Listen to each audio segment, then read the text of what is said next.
Então, pessoal, bom dia. Eu sou a Juliana, sou residente do JJM. Hoje a gente vai falar um pouquinho sobre infecção puerperal. O Wilde, quer ajuda aí? Então, pra gente saber, né? A infecção genital pós-parto, ela é uma das principais causas de morte materna. Ela tá junto com a hipertensão e com a hemorragia entre as principais causas de morte das mamães pós-parto, né? Então, a gente vê que um fato alarmante é que a infecção puerperal ela vem crescendo muito nos últimos tempos. Isso se deve a alguns motivos, né? Os principais motivos são as taxas altas de cesariana que a gente tem, a idade materna, que hoje em dia as mulheres têm filhos mais tarde, isso também aumenta a chance de ter infecção puerperal, e o fato das mães, por serem mães mais velhas, terem mais comorbidades que também predispõem a mãe a ter infecção, né? Como, por exemplo, uma diabetes, uma hipertensão, isso diminui a imunidade materna e pode aumentar a chance dela ter infecção, né?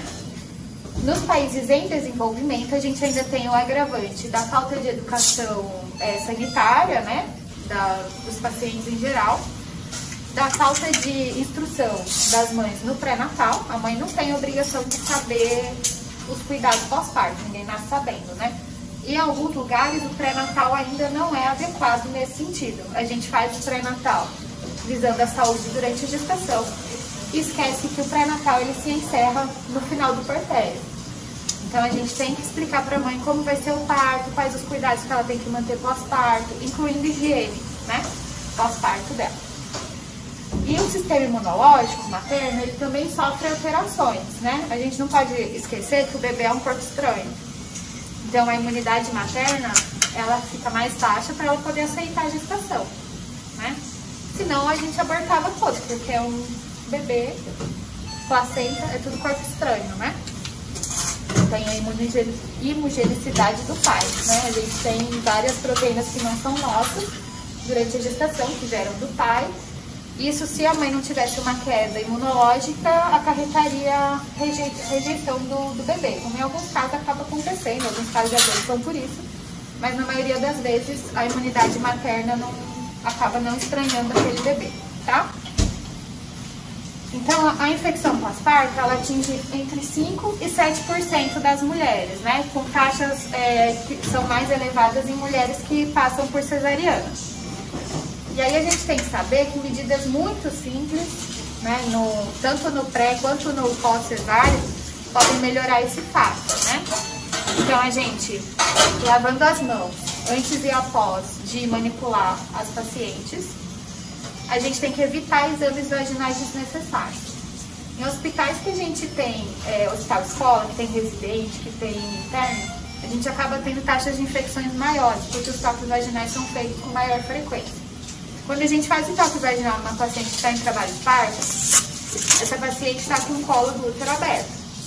Então a gente vai fazer o toque vaginal, toda a bactéria, toda a flora bacteriana dela que está na vagina, a gente leva para cima quando a gente faz o toque. Então, toques repetidos, principalmente durante o trabalho de parto, se o colo está aberto, a gente acaba acarretando maior taxa de infecção. A gente faz toque vaginal quando necessário. Se uma paciente é baixo risco, está correndo tudo bem, você não precisa ficar fazendo toque de hora em hora nela. Você pode fazer toque a cada 2 horas. A gente acaba fazendo toque de hora em hora porque a gente tem pacientes de alto risco. A gente precisa avaliar. Mas, na teoria, toque a cada 2 horas seria o suficiente para os pacientes de baixo risco, tá? No trabalho de parto. Fora de trabalho de parto, você não precisa ficar tocando o paciente toda hora, porque você aumenta o risco de infecção. Então, a gente tem que fazer asepsia da pele e da vagina sempre que a gente vai fazer algum procedimento nas pacientes. Tem que fazer a degermação, tem que passar clorexidina, tem que ser uma coisa asséptica, né? Para diminuir a taxa de infecção por bactérias da pele quando a gente vai operar ou vai manipular essa paciente. Técnica cirúrgica adequada. Então, às vezes as pacientes acham que a gente fala que não vai fazer cesárea porque a gente é malvado. Mas não é porque a gente é malvada, é porque cesariana tem que ser bem indicada. Cesariana tem riscos, e um dos principais riscos da cesárea é a infecção pós-parto, né? E como eu já tinha dito, infecção pós-parto está entre as 3 principais causas de morte materna. Então, cesariana tem que ser uma coisa bem indicada, é uma cirurgia. A gente não pode esquecer isso, né? Cesariana é cirurgia, tem que ter indicação. Antibiótico preventivo nas cesáreas eletivas e emergenciais. Hoje é protocolo mundial fazer antibiótico preventivo no pré-operatório, tá? E fazer um pré-natal adequado. Instruir a paciente sobre como vai ser o pós-parto dela, quais cuidados ela tem que ter com os pontos dela, o que ela pode e o que ela não pode fazer. E desmistificar também algumas coisas que elas acham, que não pode comer ovo, que não pode, né, não pode lavar o cabelo, não pode lavar a vagina. Quando a gente passa na enfermaria puerperal, a gente escuta de tudo, né, de crenças que acabam aumentando a taxa de infecção, por falta de higiene mesmo, né, porque elas têm algumas ideias que não são adequadas e é nosso dever educar a paciente, explicar para ela que isso não procede, né? E dor também. A paciente que passa por um parto normal, por exemplo, tem menos chance de ter infecção, mas ainda tem. Só que imagina, né? Uma vagina com laceração, que está suturada, vai doer para lavar, vai arder. E a gente tem que explicar para ela que vai arder, a gente deixa a analgesia para ela, mas a gente explica que tem que ser lavado. Independente de estar ardendo ou não, se a gente não faz asepsia, a gente vai piorar o problema. E na cesárea também. Imagina que é um corte enorme, né, na barriga, vai doer, vai arder. Do mesmo jeito, tem que fazer asepsia, tem que manter limpo e seco, né? Às vezes as pacientes estão com ardência e aí elas colocam uns paninhos molhados, assim, para dar uma ajudada ali na dor, né, uma aliviada. Só que isso piora, né, isso aumenta a chance de infecção. Prefere que comente agora ou no final? Pode falar, pode falar. Reforçar a asepsia com clorexidina. A gente pode fazer clorexidina, pode fazer iodo, né? Iodo não, esquece. Nem Porto Alegre, clorexidina, primeiro degermante, se for mucosa, usar o aquoso, não é? Isso, e faz o alcoólico pré-cirúrgico, né? E o alcoólico só na pele pré-cirúrgico. Isso é importante a gente reforçar, porque a gente acaba esquecendo essas coisas. O antibiótico, se for profilático, na cesárea faz também. A gente deixa na cesárea, no pré-cirúrgico, eu vou falar da antibiótico terapia, depois eu vou falar de toda ela. Mas a gente faz um Kefazol pré-cirúrgico, né? Que depende do peso da paciente. A gente faz 2 gramas para a paciente que tem menos 100 quilos e 3 gramas para a paciente que tem mais 100 quilos. E dependendo se a paciente tem comorbidade, se não tem comorbidade, é legal deixar um antibiótico pós também, como profilático de infecção. Aí a gente acaba deixando clindamicina, cefalexina, mas o pré a gente usa Kefazol. Kefazol, eu não sabia, mas sim. Eu sempre deixar, porque o índice de infecção é muito alto, 5 a 7% muito bastante, alto, é muita infecção. Então, é bastante. E assim, é considerado área contaminada, então E é também, terapêutico, não é nem profilático esse antibiótico, né? E quando todo procedimento que a gente vai fazer na mulher na puérpera ou na gestante, a gente tem que lembrar que o sistema imunológico dela está rebaixado. Então, qualquer procedimento que a gente faz nela pode causar infecções graves e com uma sintomatologia menor, né? Então, você vai ter paciente que às vezes tem uma infecção grave e não tem um quadro exuberante que nem uma mulher que não está gestante. Por isso a gente tem que ficar atento nessas pacientes. E aí eu vou explicar os quadros que essas pacientes têm mais frequentemente de infecção, tá? A morbidade febril puerperal, ela é definida como uma temperatura maior do que 38 graus durante 2 dias consecutivos. Só que a gente exclui, nos primeiros 10 dias de parto, excluindo o primeiro dia, né? O parto, seja cesárea, seja parto normal, é trauma, né? É como se fosse uma paciente que não é trauma psicológico. Não. É trauma físico. É como se a pessoa tivesse passado por um acidente, entendeu? O corpo entende isso porque tem perda de sangue e tal. Então a temperatura pode oscilar nesse primeiro dia. A glicemia da paciente fica mais alterada nesse primeiro dia. Ela tem resposta ao trauma, né? Porque ela sangrou, teve uma alteração ali metabólica dela. Então a gente exclui o primeiro dia. E tendo 2 dias consecutivos com mais de 38 graus nos primeiros 10 dias, a gente pode falar que é uma morbidade febril puerperal, tá? Dentro dessas morbidades febris, tá? A mastite, ela pode ser infecciosa ou não infecciosa. A não infecciosa, ela é devido à espasmo do leite materno. Pode ser por pele inadequada, por óbito fetal, uma amamentação que não tá suprindo o esvaziamento dessas mamas, tá? Uma pega do recém-nascido, né? Ou um mamilo que é invertido. Todas essas mães podem ter essa estase do leite, né? Já a infecciosa, ela vem principalmente de bactérias da pele, que entram em fissuras, que entram em locais que tem quebra da contividade da pele, né? Então, o acometimento da mama, ele pode incluir sintomas sistêmicos. Então, a gente vai ter uma paciente que tem febre, ela tem mal-estar, astenia, calafrio, ela pode ter até sepse por mastite. Então, a mastite é uma coisa grave, a gente tem que tratar. Quando a gente tem mastite infecciosa, normalmente ela se inicia abaixo do mamilo, tá? Por ação da gravidade ali, onde a gente vai ter maior estase de leite, que é na parte de baixo da mama, é onde a gente tem também maior chance de ter a entrada do germe da pele e causar mastite nela. Então, ó, começa geralmente por uma lesão da pele, abaixo do mamilo e areola, né? E aí entra as bactérias ali. O tratamento é múltiplo, então a gente tem que fazer o esvaziamento regular dessa mama, não pode deixar a estase de leite lá. A gente tem que fazer orientação da mãe de esvaziamento, de higiene, e se tiver abscesso, a gente tem que drenar esse abscesso, né? Além do antibiótico. Daí de antibiótico a gente pode usar doxiciclina ou cefalosporina por 7 a 14 dias, tá? Alguma dúvida da mastite?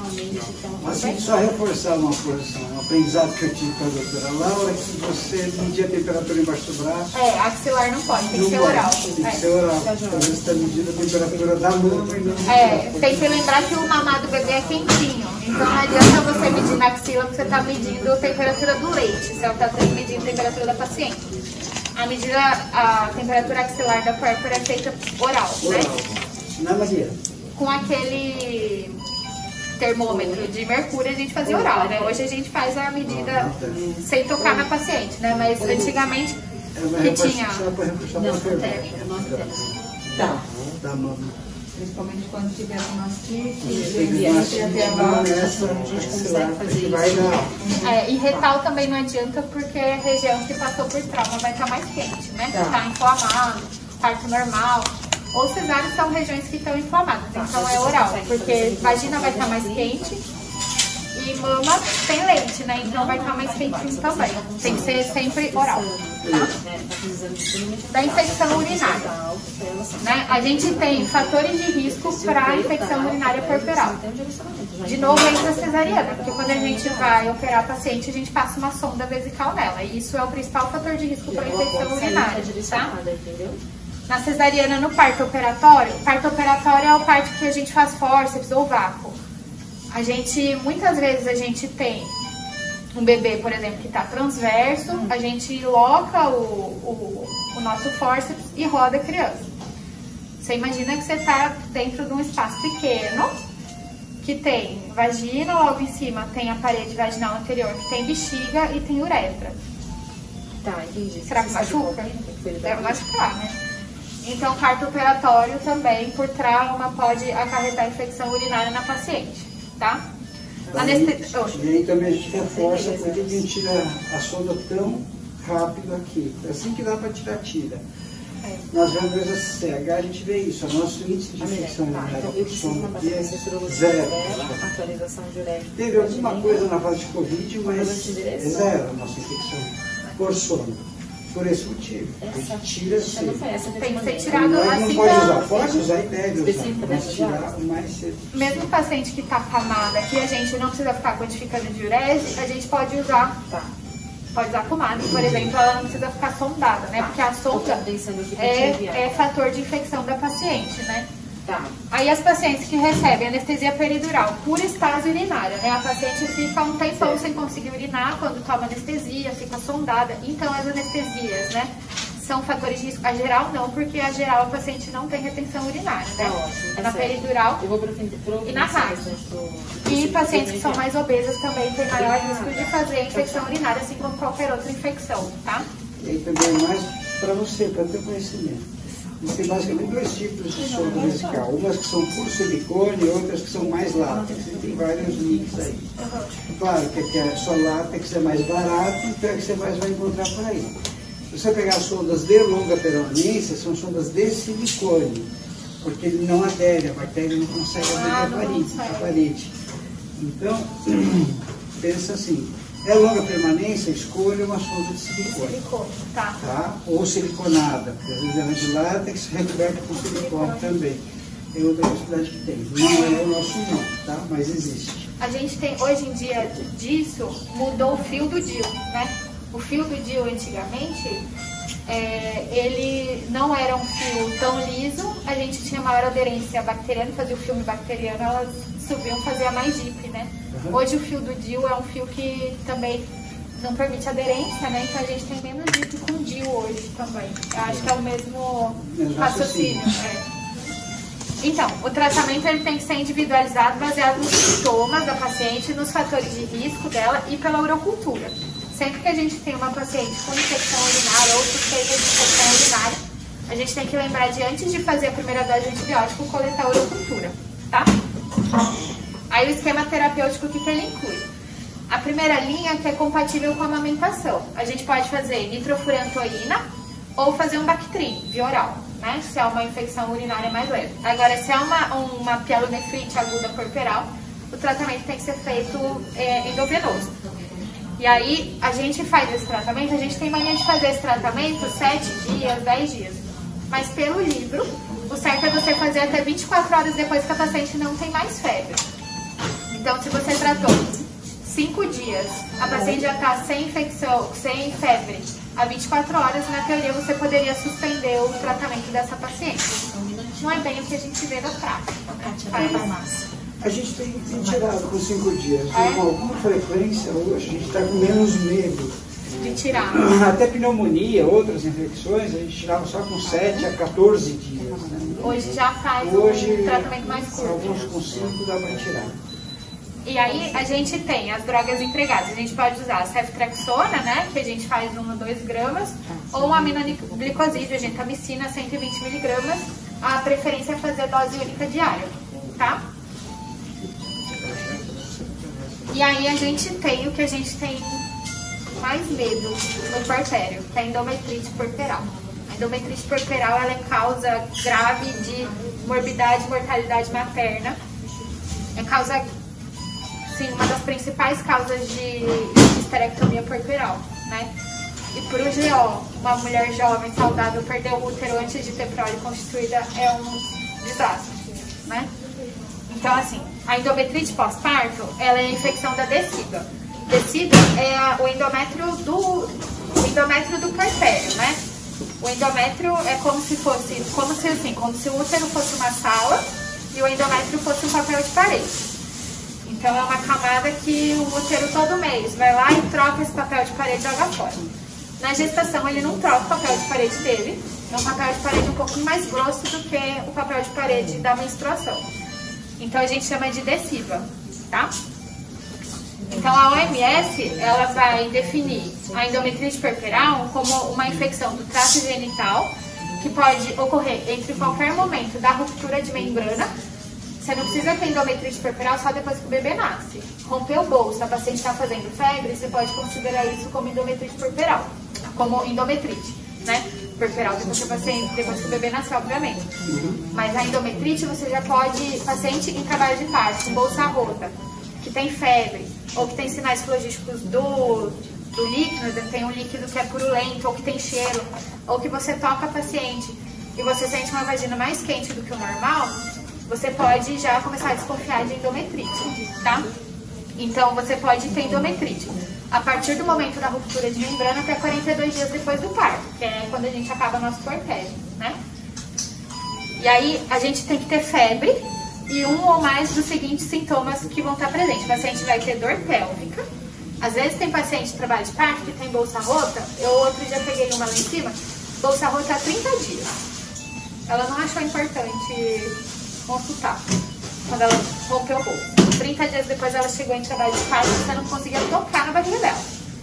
De tanta dor que ela sentia no útero, porque já estava infectado, né?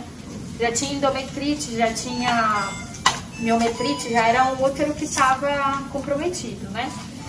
Secreção vaginal é normal, então líquido amniótico purulento, ou a paciente começa a ter loqueação mal cheirosa, né? Depois do parto, a paciente vai ficar sangrando. A gente, logo depois do parto, a gente vai ter uma loqueação que é mais avermelhada, né? Uma loqueação rubra que vai se clareando durante os dias pós-parto. Vai ficando primeiro amarelada, depois ela fica transparente como se fosse uma clara. E aí a paciente estava numa loqueação que vinha vindo clareando, de repente essa loqueação fica amarelada e fica fétida. Você tem que pensar em endometrite, né? Então a odor anormal dos lóquios, né? Você tem que lembrar que a loqueação ela vai ter cheiro de sangue, mas ela não pode ter cheiro de sangue podre, né? É um cheiro bem ruim, não é um cheirinho assim ruim, né? É um cheirinho que sangue que fica parado tem. É cheiro de podre mesmo, tá? E atraso na redução do tamanho do útero. Uma das principais causas de hemorragia tardia é a endometrite pós-parto. Então a paciente, logo depois do parto, esse útero vai começar a contrair. O útero começando a contrair, ele vai diminuindo de tamanho, a gente vai palpar a barriga da paciente e a gente vai ver um útero cada vez menor. Aí às vezes você tem uma paciente que tem 10 dias pós-parto, você vai palpar a barriga dela, o útero ainda está acima da cicatriz. É um útero que ainda está aumentado. Então você tem que pensar, quando você vê um útero aumentado, isso pode ser infecção, isso pode ser retenção de algum cotidiano da placenta.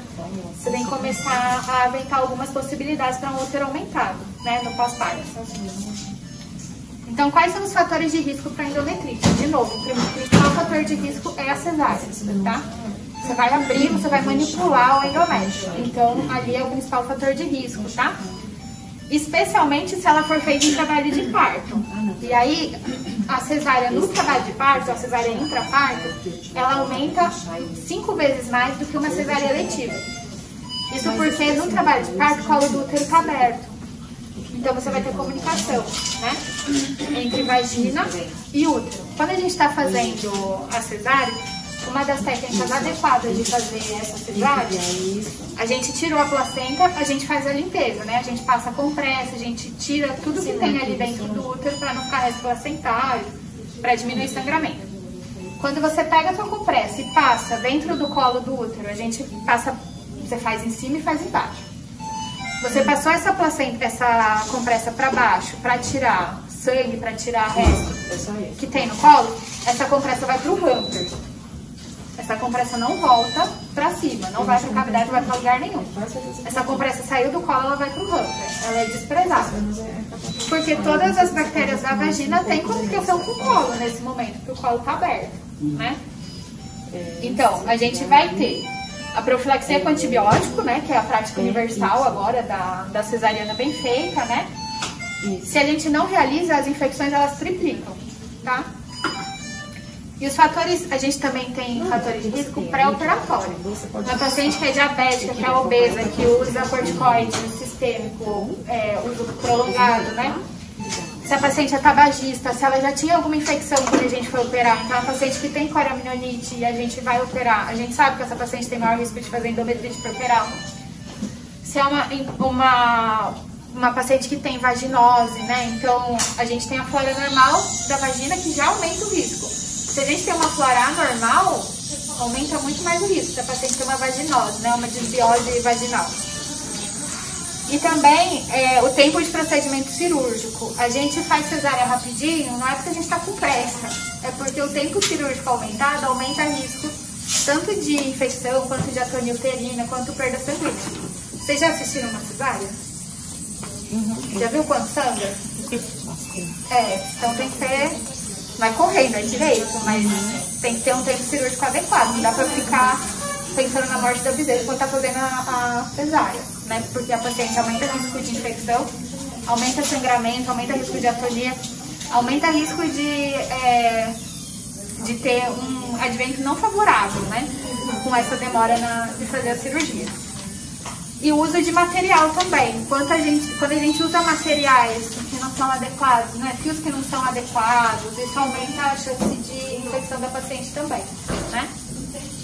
O parto operatório ou traumático e a retenção de fragmentos de placenta. O parto operatório, que é o parto forte, ele não é vilão, ele salva a vida do bebê.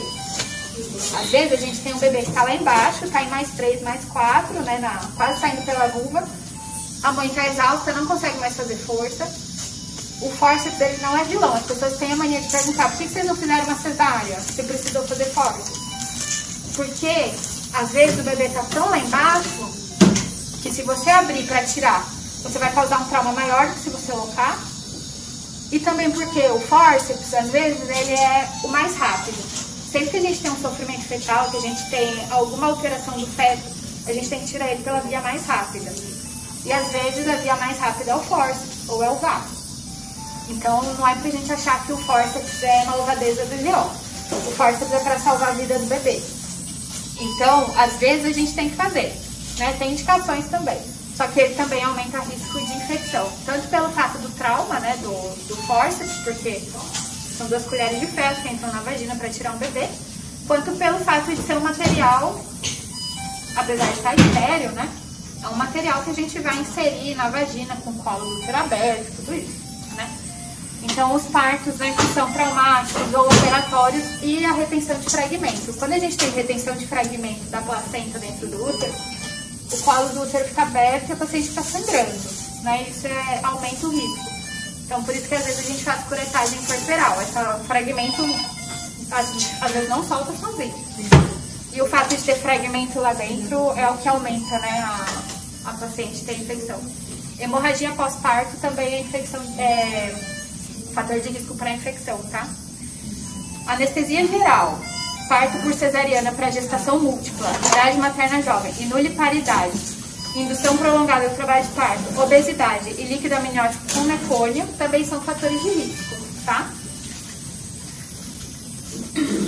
E qual que é o tratamento da endometrite? Se a endometrite for restrita ao útero, a gente até consegue fazer tratamento VO, né? Se a paciente tiver condição e se a paciente tiver condição física e social para isso, né? Não adianta você dar um antibiótico que custa R$300 para uma paciente comprar, se a paciente muitas vezes não tem dinheiro para comprar comida, né? Então você tem que ter o bom senso de ver se a tua paciente tem condição de comprar, fazer o tratamento em casa, tá?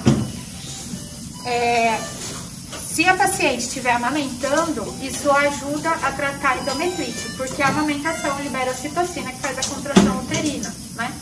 Quando a paciente contrai o útero, ela vai expulsar o que tem dentro do útero, vai melhorar isso. Às vezes as pacientes falam: eu quase não estava mais sangrando, fui amamentar meu bebê, voltou a sangrar. É pela estimulação do útero durante a amamentação, né?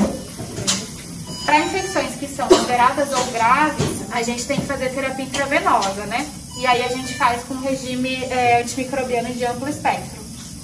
E aí, quais são os antibióticos que a gente vai escolher para nossa paciente, né? A gente quase nunca coleta a amostra para fazer cultura antimicrobiana ali, antibiograma, porque vai nascer uma cultura bem louca, uma mista, né? Com várias bactérias vaginais. E a maioria dessas infecções são causadas por germes que são típicos, né? Então não adianta. Então a gente vai fazer nos casos não complicados, né? Que não tem critério de sepse grave.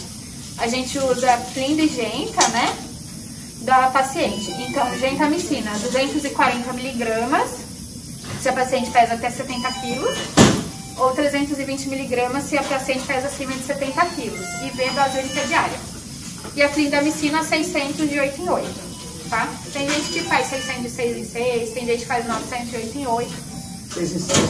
Hã? Passa de 6 em 6. Essa é a recomendação da Febrasco, mas o que a gente acaba fazendo aqui é 240 dose única e 600 de 6 em 6. Às vezes, né? Às vezes a paciente é muito obesa, daí o pessoal faz 900 de 8 em 8.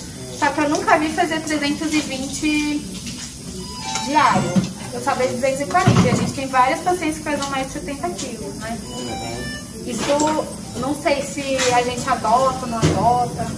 Com medo do rim, tá? Então, porque ele correto é 1 miligrama por né? quilo por dose, tá?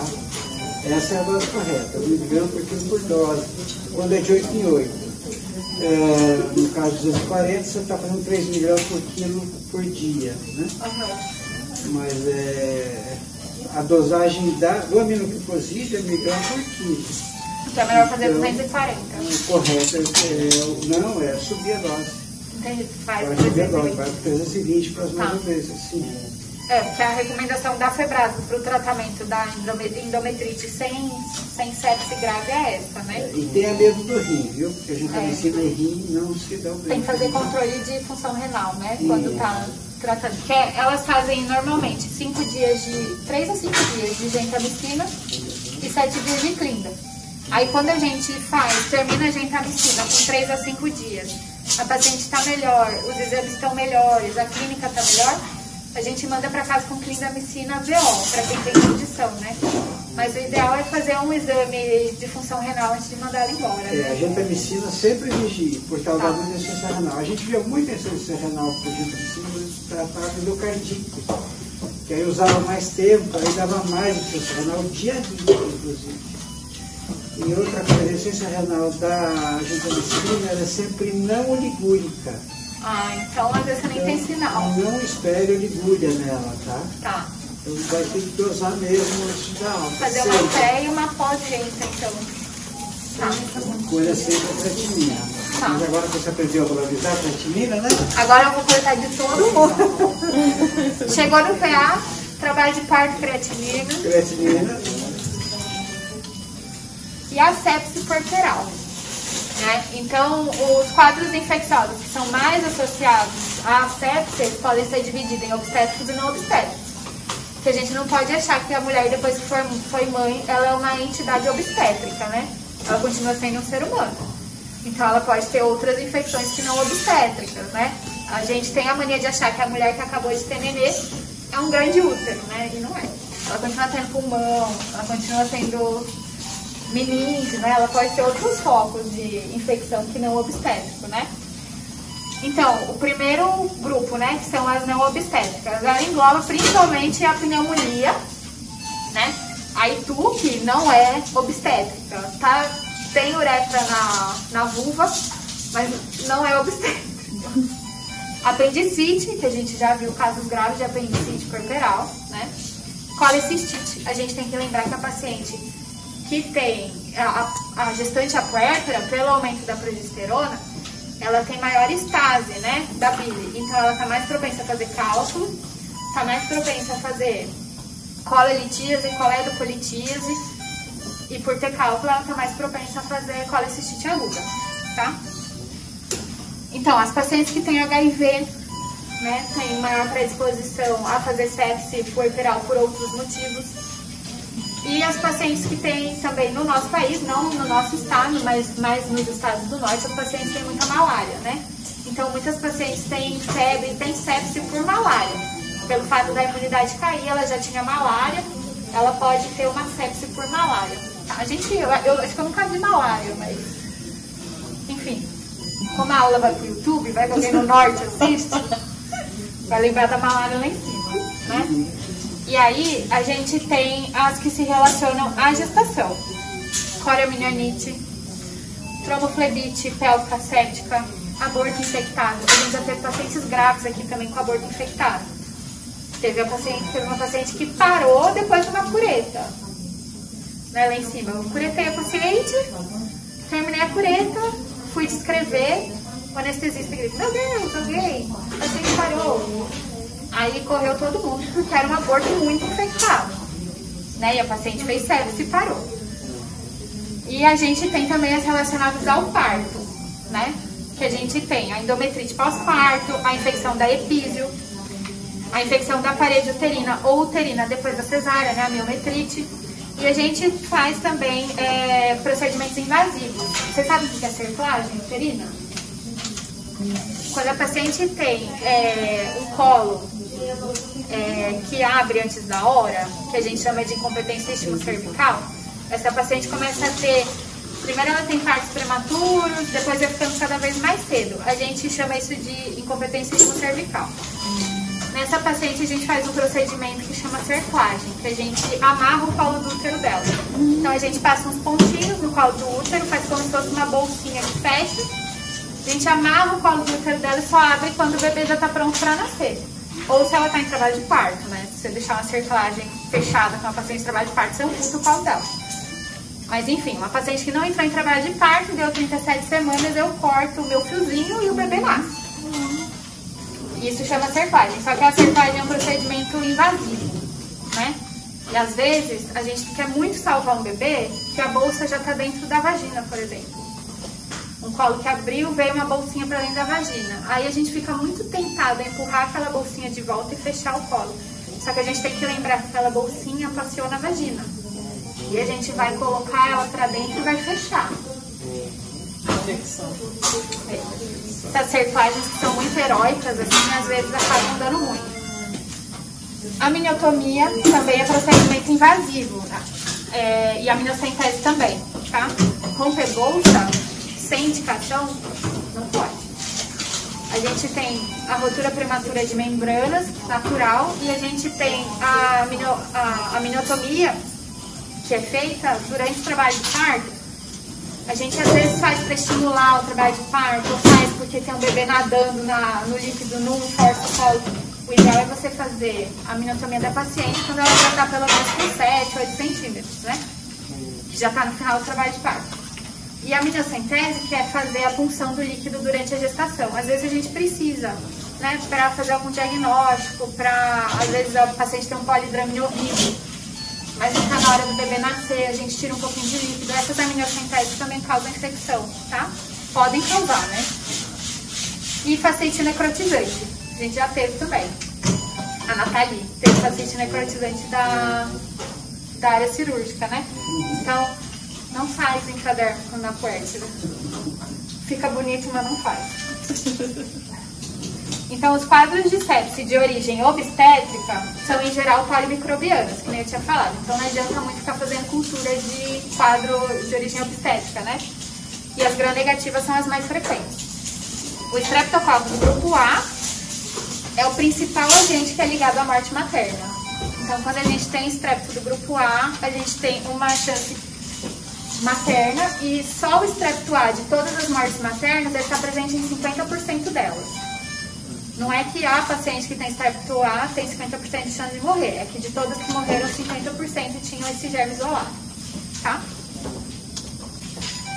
Fisiopatologia da sepse eu não preciso explicar para o pessoal da UTI, sabe mais que eu, mas eu botei só para lembrar, para eu lembrar. Então, assim, a gente tem endotoxinas, né, nas paredes celulares da bactéria, que vão ativar a coagulação, vão ativar a fibrinólise, vão ativar complemento, e o sistema de prostaglandina e cinina da paciente, né? Aí a gente vai ter a ativação do sistema de coagulação e fibrinólise, e a gente começa a ter coagulopatia. E aí a ativação do complemento vai levar a liberação de mediadores pelos leucócitos. E aí, pela mediação desses mediadores, né, pelos leucócitos, a gente vai ter dano ao endotélio vascular, a gente vai ter agregação plaquetária, a gente vai ter intensificação da cascata de coagulação e a gente vai ter degranulação de mastócito com liberação de histamina. Então, é uma paciente que tem muito mais chance de ter evento tromboembólico do que a paciente puérpera, ela já tem um risco muito aumentado de ter evento tromboembólico, né? É maior no puerpério do que na gestação. E a paciente que tem infecção aumenta mais ainda esse risco. E aí, essa liberação de histamina pelo mastócito, a gente vai ter aumento da permeabilidade capilar, a gente vai ter diminuição do volume plasmático, o paciente está chocando, né? Aqui, nessa minha fase aqui, a paciente está chocando. Vasodilatação e hipotensão. Chegou aqui, minha paciente está chocada. Aí eu mando pra cá e sai correndo. Certinho, você. Então, a fase inicial do choque séptico é o choque quente. E ele é caracterizado por diminuição da resistência vascular periférica, aumento do débito cardíaco, aumento do consumo de O2, diminuição relativa do volume intravascular e presença de chances arteriovenosos. Então, a paciente está tentando se compensar nessa fase. E aí, com a progressão do quadro, a gente entra no choque frio. E a gente vai ter hipoperfusão, vai ter acidose lática, vai ter piora da perfusão tecidual, né? Aí a gente vai ter cianose das extremidades da paciente. A gente vai ter disfunções orgânicas que vão acontecendo pela acidose metabólica, pela diminuição de oxigênio chegando nos tecidos, né? E aí, o desbalanço dos mecanismos pró- e anti-inflamatórios dessa paciente que acomete essa dificuldade do restabelecimento dela. E aí essa paciente que já está chocada, por exemplo, uma sepse puerperal, ela não vai conseguir combater um bichinho que vai entrar para causar pneumonia nela. Então é uma paciente que pode ter múltiplas infecções, ela só vai piorando se a gente não tiver... Se não tirar o útero, né? Se a gente não fizer alguma coisa. Se não tirar o útero, passando na hora de tirar o útero. Torçar que GO tem apego ao útero. É verdade. E aí, qual que é o manejo da sepse puerperal? Se as pacientes são muito graves, né? Elas são internadas na unidade de terapia intensiva e ficam sob cuidado da equipe multidisciplinar. E aqui está escrito que o obstetra auxilia. Aqui está escrito. Aqui está escrito, ó, o obstetra auxilia. Então, eu tô brincando. No diagnóstico do sítio da infecção, né? E se indicado tratamento cirúrgico, né? Então, paciente que está com uma sepse puerperal que a gente não consegue controlar, tem que tirar o útero fora. E aí, qual a antibiótico terapia para sepse puerperal? Então, a gente tem que reconhecer o sepse puerperal. O paciente chocou. Se a gente conseguir entrar com antibiótico terapia na primeira hora dessa paciente, na golden hour dela, a gente aumenta muito a chance de sobrevida dela. Né? E aí, o atraso nessa medida promove um aumento mensurável da mortalidade dela. Desculpa.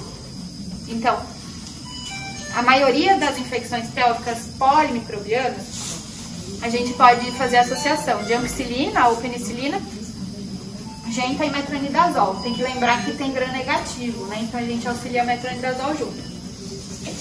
E aí a gente faz outras manobras simultâneas. A gente administra líquido, solução fisiológica, né? Para manter a osmolaridade do plasma, que deve ser a primeira linha de escolha. E a gente, às vezes, tem que lançar a mão dos vasopressores para essa paciente, né? Aí os de primeira escolha são a norepinefrina e a dopamina, que devem ser administrados por meio de catéter central e com monitorização invasiva da pressão. O objetivo é manter a pressão arterial média igual ou superior a 65, tá? E o ideal é a gente já lançar a mão de hemoderivado, né? Para essa paciente que tá... Às vezes a gente tem umas pacientes que têm choque, que sangram muito, chegam com HB de 4, 5, o ideal é já começar a hemoderivado. E aí a gente tem que lembrar que essa paciente é puérpera, tem maior chance de fazer trombose e teve toda aquela cascata que eu falei que também aumenta a chance de trombose. Então a gente tem que fazer a profilaxia para trombose venosa profunda, né? E as pacientes em UTI também aumenta o risco para trombose, porque elas estão deitadas, né? Não estão com menos mobilidade.